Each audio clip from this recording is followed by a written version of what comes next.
Sino dito ang laging natatakot?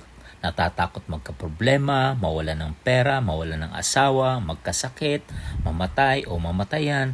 Sa isip natin, ayaw nating i-entertain ang mga ganitong usapin. Pero ito ang mga bagay na dumarating sa ating buhay.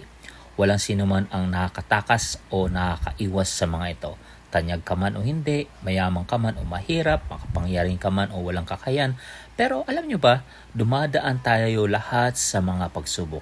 Nasa atin na yun kung paano natin dalhin. Nakasisira ba ito sa ating kalooban o nakakapagpatibay? Pero piliin mo ang pagtibayin.